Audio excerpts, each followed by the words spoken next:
Hello, teacher. This is Group 8 of Production System Analysis, and we're the students Nonalaya Fuentes Piero Augusto, Pereda Montes Carlos Bryan, and Salazar Vergara Cintia Victoria. This is our explanation about the project, the final project that we decided to pick up. Well, first, let's understand the industrial context. Peru is one of the world's leading producers of fish meal and fish oil. The main raw material is anchovy, but the fish is high perch shape and must be processed only in few hours after being landed. One of the largest companies in this sector is TASA, which operates 12 processing plants along the Peruvian coast. Because these plants receive fish from different fishing ports, production planning becomes a complex coordination problem.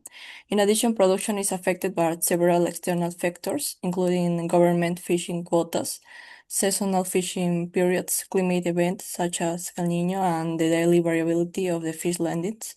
All these factors create an uncertainty that companies must manage every day. Next, please.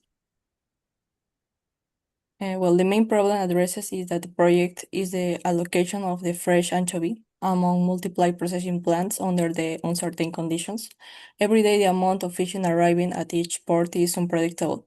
The volume, the timing, and the location of the landing may change depending on the environmental condition and the fishing activity.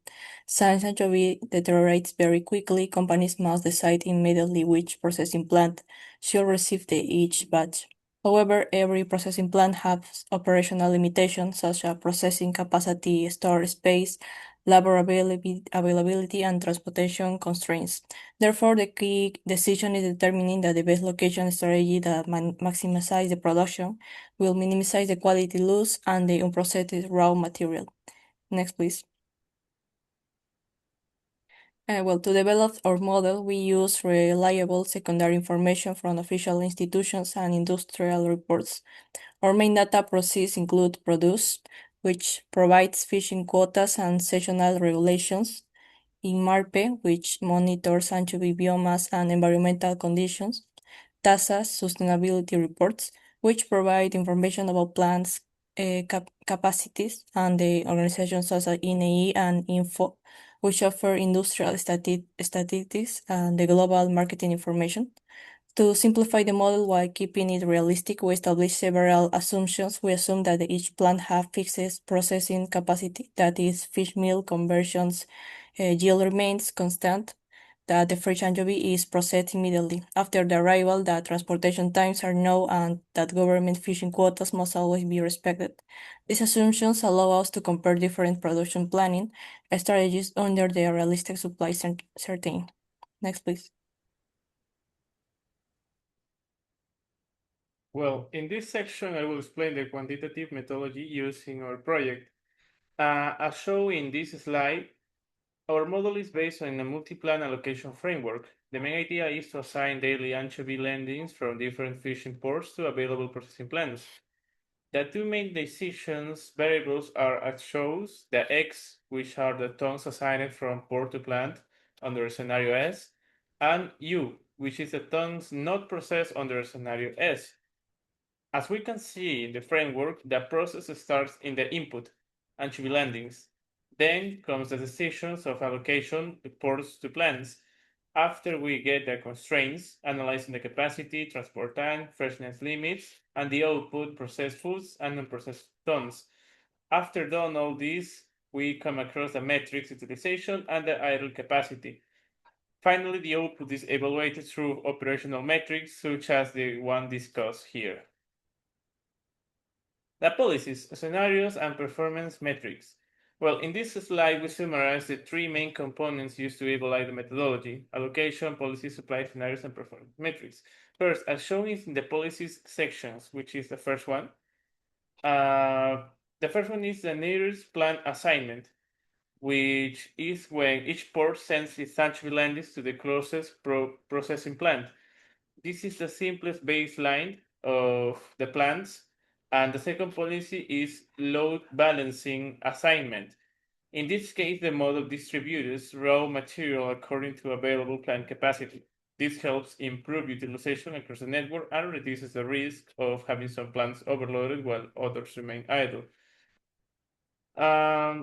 After we have supply scenarios, supply scenarios are shown after the distribution of the allocation policies.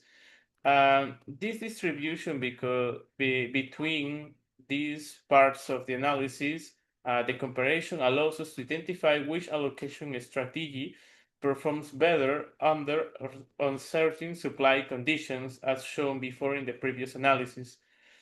Overall, this methodology provides a structured decision support framework for production scheduling in Peru's fish meal industry. It connects raw material uncertainty, plant capacity, transportation constraints, and freshman requirements into a single allocation model, as shown later connected to the performance metrics, which are evaluation metrics, distributed in total tons processes, idle capacity, for example, or improvement over the baseline policy.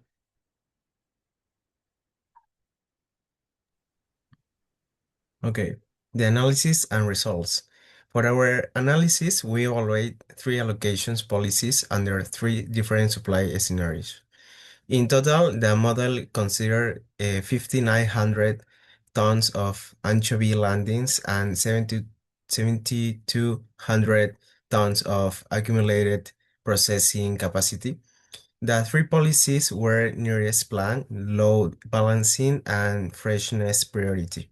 The nearest plan policy processed 4,970 tons, which represents 84.2% of the available supply. Low balancing improved this result to 5,500 tons or 94.9%. Freshness priority achieved the best result, processing 5,740 tons, equivalent to 97.3% of total landings.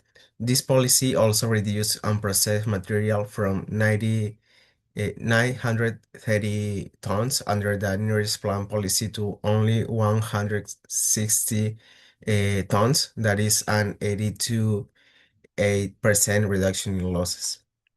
As we can see in the graph, when the allocation policy becomes more flexible, processed volume increases and unprocessed material decreases. This effect is especially important when supply is uncertain or geographically concentrated. Next.